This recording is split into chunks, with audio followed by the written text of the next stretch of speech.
हाँ इशिता, आज क्या सीख रही तू? क्या बनाया तूने ये? भाज्य और अभाज्य संख्या। भाज्य और अभाज्य संख्या, ठीक है। तो आपने कैसे कैसे व्यवस्थित किया? जैसे एक वो बीच में क्यों रखा हुआ? क्योंकि वो ना भाज्य है ना अभाज्य है, इसलिए मैंने उसे बीच में रखा। ठीक है, क्यों नहीं है वो भाज्य और अभाज्य? क्योंकि वो एक ही संख्या है। वो एक ही है, मतलब उसको ऐसे परिभाषित करेंगे कि उसके जो है अभाज्य संख्या के दो गुणनखंड होते हैं, लेकिन उसके दो भी नहीं है, तो इसलिए वो न भाज्य है नहीं अभाज्य। और जो भाज्य संख्याएं हैं उनके कितने गुणनखंड होते हैं? जो भाज्य है हाँ, उनके दो से ज्यादा। दो से अधिक। बहुत बढ़िया, ये एक मानक है। अगर दो गुणनखंड है तो अभाज्य है, और दो से ज़्यादा है तो वो भाज्य है, ठीक है। तो जो है सबसे छोटी अभाज्य संख्या कौन है इसमें? अभाज्य दो। दो एक अजूबा भी है, कैसे?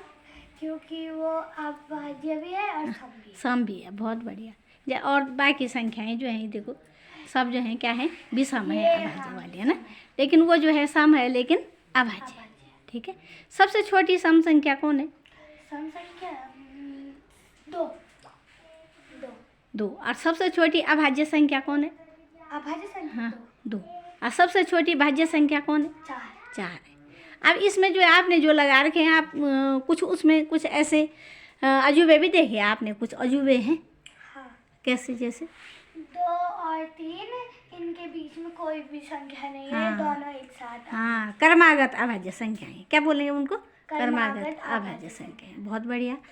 और क्या है? भाज्य संख्याओं में 8, 9 और 10 तीन लगातार मतलब एक साथ भाज्य संख्या है। हाँ, कर्मागत भाज्य संख्या है, ठीक है। तो ऐसे जो है संख्याओं में तो कई अजूबे होते हैं ऐसे, ठीक है।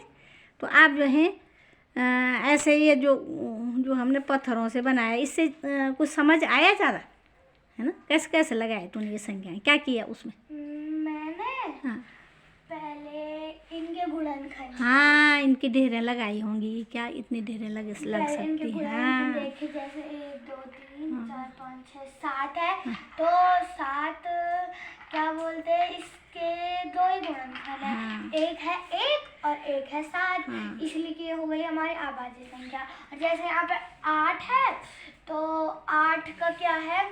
अब किया कैसे ये बता ना। मैंने पहले एक एक की, जैसे तूने 8 में पहले एक एक की ढेर लगाई होगी, तब कितने की ढेर लगाई? 8 में पहले हमने देखा कि किस किस संख्या का हाँ, भाग जा। तो मैंने वो ढेर लगा के देखा कि एक की 8 ढेरें लगी, फिर 2 की 4 ढेरें लगी, फिर 4 की 2 ढेरें लगी, फिर 8 की 1 ढेर लगी, ये ना ऐसे तो देखा। एक का भी, 2 का भी, 4 का भी, 8 का भी भाग जाता है। बिल्कुल सही, बिल्कुल सही। तो जो है बहुत बढ़िया। तो ऐसे जो है आप भाज्य और अभाज्य को अब अच्छे से समझ गए? पक्का भूलेगी तो नहीं? ठीक है, ठीक है बेटा, बहुत बढ़िया।